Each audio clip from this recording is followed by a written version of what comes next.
Have you ever looked around and realized that the people that were in your life 10 years ago are nowhere around right now? We're all navigating life, and in our each of our lives we have our own seasons. So when we're younger, we imagine that our friendships or those relationships will last forever. You know, best friends forever. We see ourselves growing old together. We're going to be friends forever. Then our kids are going to be friends, and it's just going to be, and our spouses are going to get together and be friends.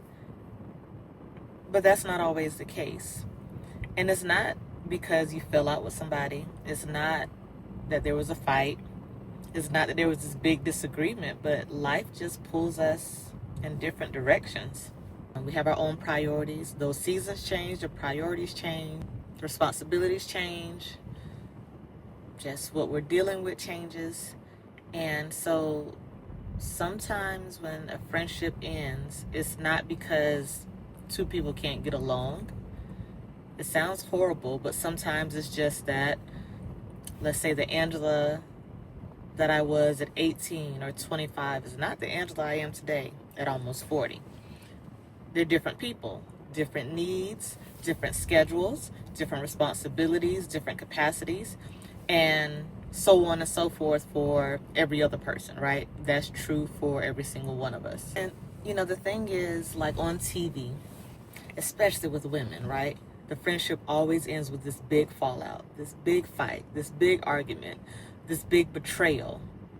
But it's not really the case. Like, a lot of times, adulthood just changes the landscape of and the dynamics of our friendships.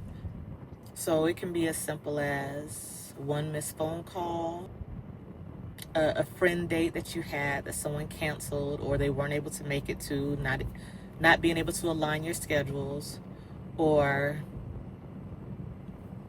you know, before you know it, 2 years have gone by and you've barely talking to this person, if at all. You know, the old Christina is gone. She left.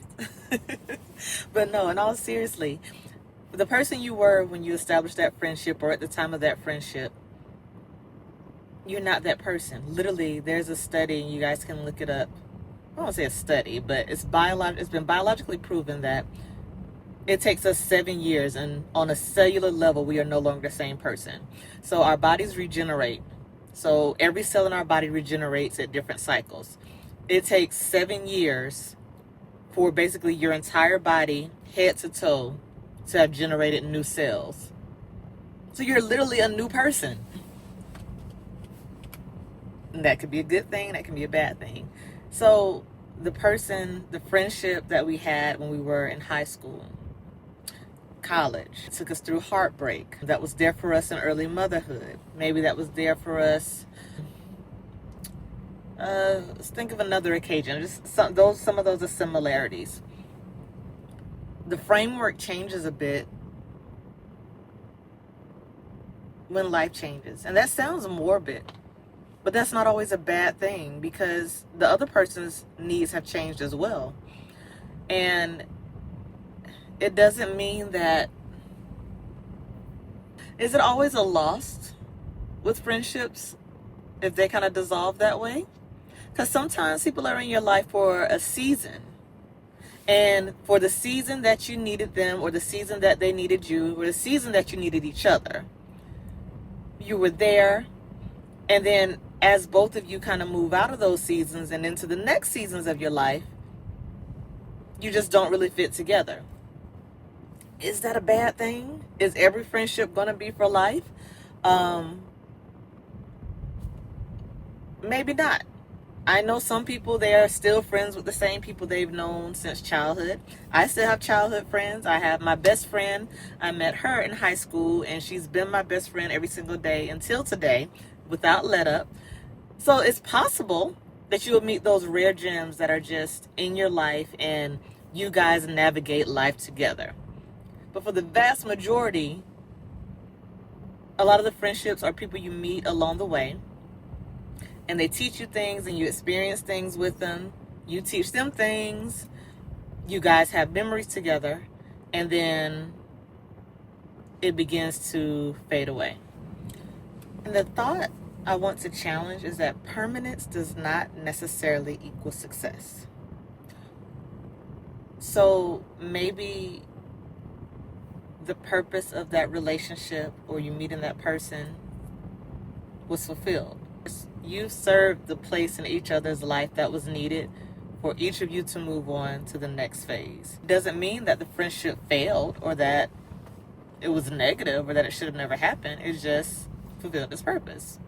And then also knowing that it fulfilled its purpose, you can still at the same time miss the inside jokes, remember the fun times you had together, remember, just all the fun memories from the friendship or things you guys did together. And you can look back at those things with fondness and still be okay that you're not friends in the present. Am I making sense with that? Like, I know it sounds like I'm talking in circles, but there's a duality again.